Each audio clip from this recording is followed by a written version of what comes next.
Welcome back. My wife, Tanisha, joins me in this week's episode as we talk about addiction. Not for any particular reason, just because I wanted to have her with me and talking to me about this. I'm going to show you 5 satirical pictures of cell phone addiction because that's probably one that we can relate to the most. So go ahead and enjoy those now.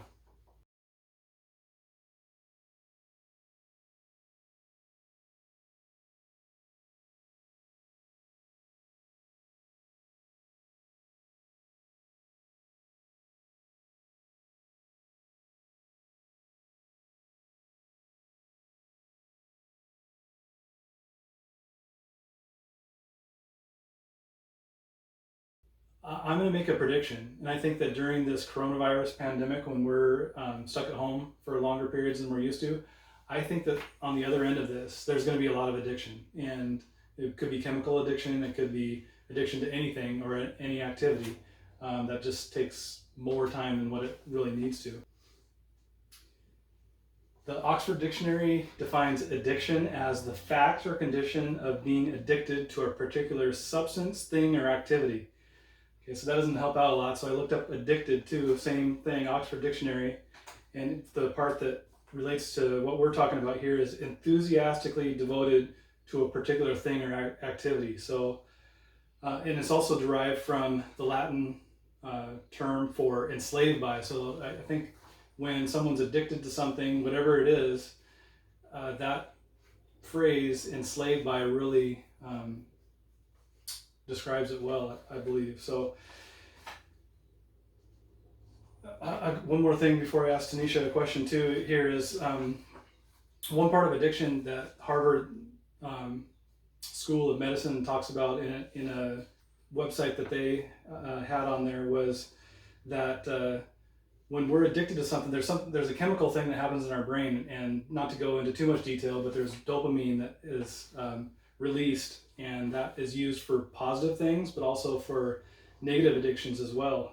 So we can use like for running or for that gets that release of the dopamine, and we feel good about it, but it also can be used for bad things. So can I wanted to ask you, have I ever been addicted to anything?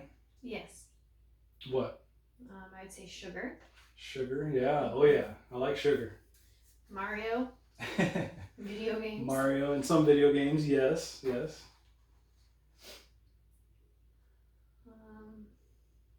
Okay. Those were the ones that I thought of right off the bat. Yeah, I would agree with that. What about you? Have you ever been addicted to anything? Yeah, I'd say sugar too. Coffee. Oh yeah, I'm going to show you a picture of her coffee wall, and it's like an homage to the coffee gods. There's no coffee god. I know, but if there were, it'd be an homage to it. Okay.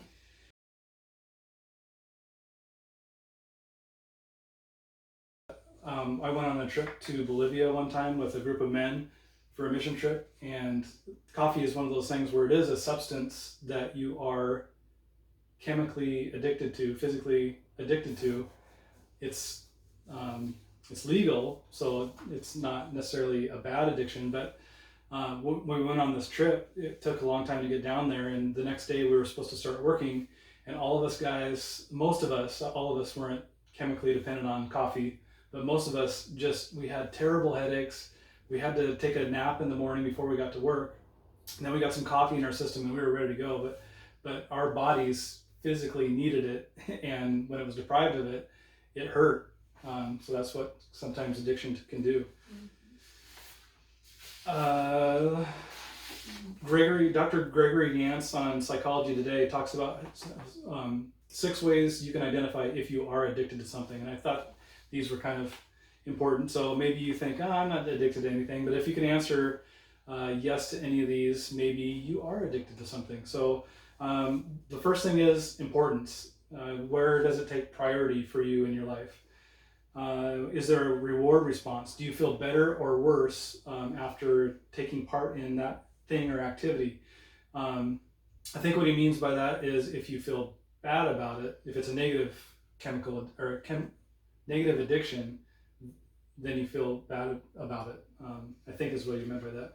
But I think that there's a flip side to that too. Someone could have to do something and feel good afterwards.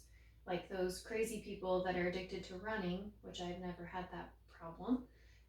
They say once you hit a certain point, it feels good. Like you can run forever. So to me, and it changes their mood. If they don't get their run in, they're in a different mood. They're in a worse mood.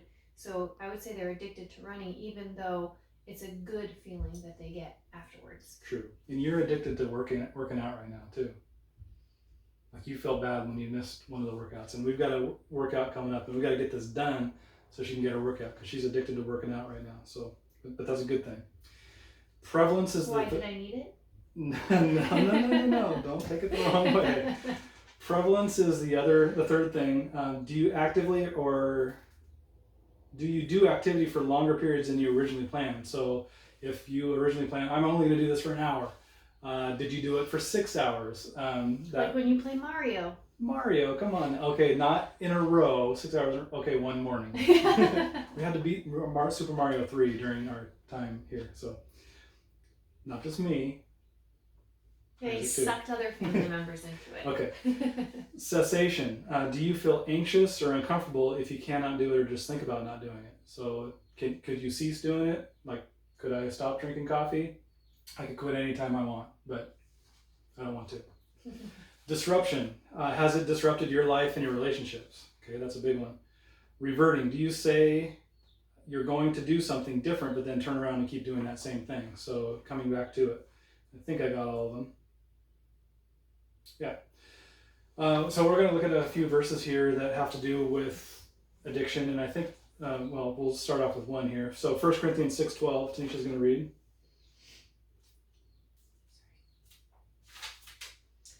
All right, 1 Corinthians 6:12 says, "Everything is permissible for me, but not everything is beneficial.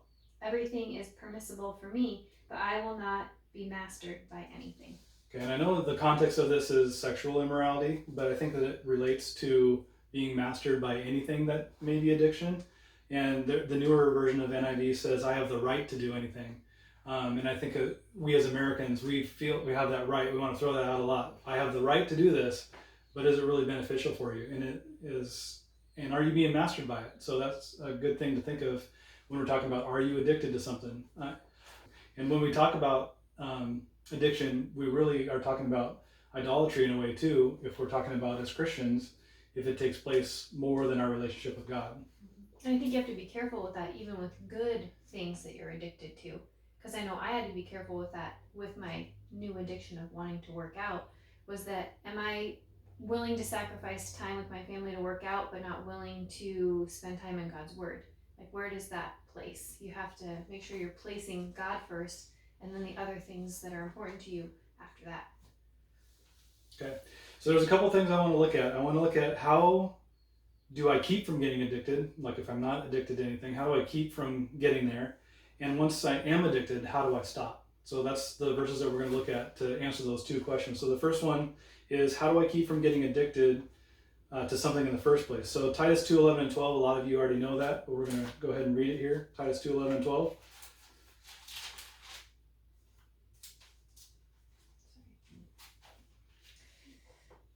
Okay, Titus 2:11 and 12.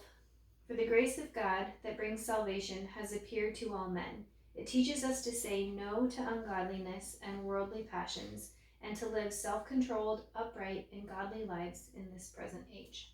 Okay, so it says it teaches us. It's referring back to God's grace. So God's grace teaches us to say no to certain things or activities, and to live self-controlled lives. So I think what from in here is that we learn how do we stop from getting addicted in the first place is we live self-controlled lives, and we do that by God's grace. There's some self-control. We got to say no, and we do that by God's grace. Okay. Proverbs 5:22 through 23.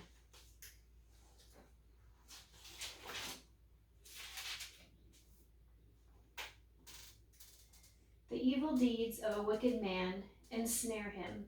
The cords of his sin hold him fast.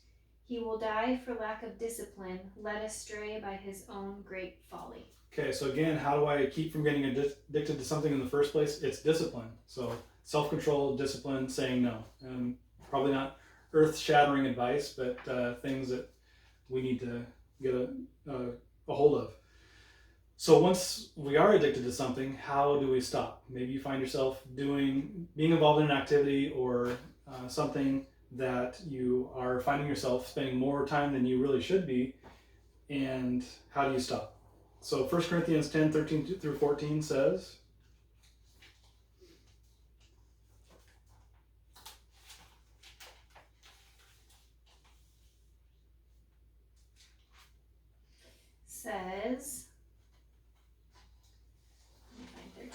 no temptation has seized you except what is common to man, and God is faithful. He will not let you be tempted beyond what you can bear. But when you are tempted, he will also provide a way out, so that you can stand up under it. Therefore, my dear friends, flee from idolatry. Okay, so how do we stop once we've started being addicted? Look for the way out that God's promised you. God's word promises that everyone gets tempted in some way. And in this case, we're talking about addictions. Look for the way out. God's promised a way out of it, and flee from it. Run away. Hebrews 4:15 through 16. Hebrews 4:15 through 16 says, "For we do not have a high priest who is unable to sympathize with our weaknesses, but we have one who has been tempted in every way, just as we are, yet was without sin. Let us then approach the throne of grace with confidence, so that we may receive mercy and find grace to help us in our time of need." Okay, so how do we stop an addiction once we started? Approach God's throne of grace through prayer to receive mercy. He's a merciful God. There's nothing you can do that is too great for his mercy. Not giving us the punishment that we deserve for doing wrong things. And like I said, some of these addictions are not necessarily sinful unless they're taking the place of our time with God. Okay, and then the last verse that I think kind of relates to this is Philippians 4:13, which is a favorite verse of mine, and that is, I can do all things through him who gives me strength. So if you find yourself being addicted to anything at any time now or ever, you can get out from underneath it with God's strength. It's not you that's going to be able to accomplish it. It's really hard to get out of addictions on our own, but with God's strength, God can help you.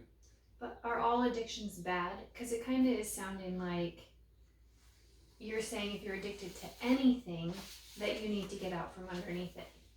So are you saying that all addictions are bad? No, good clarification. No, because we talked about addicted to running or going for a walk. That gives you the release of that dopamine in your brain that gives you that sensation of feeling good, and that's a good addiction.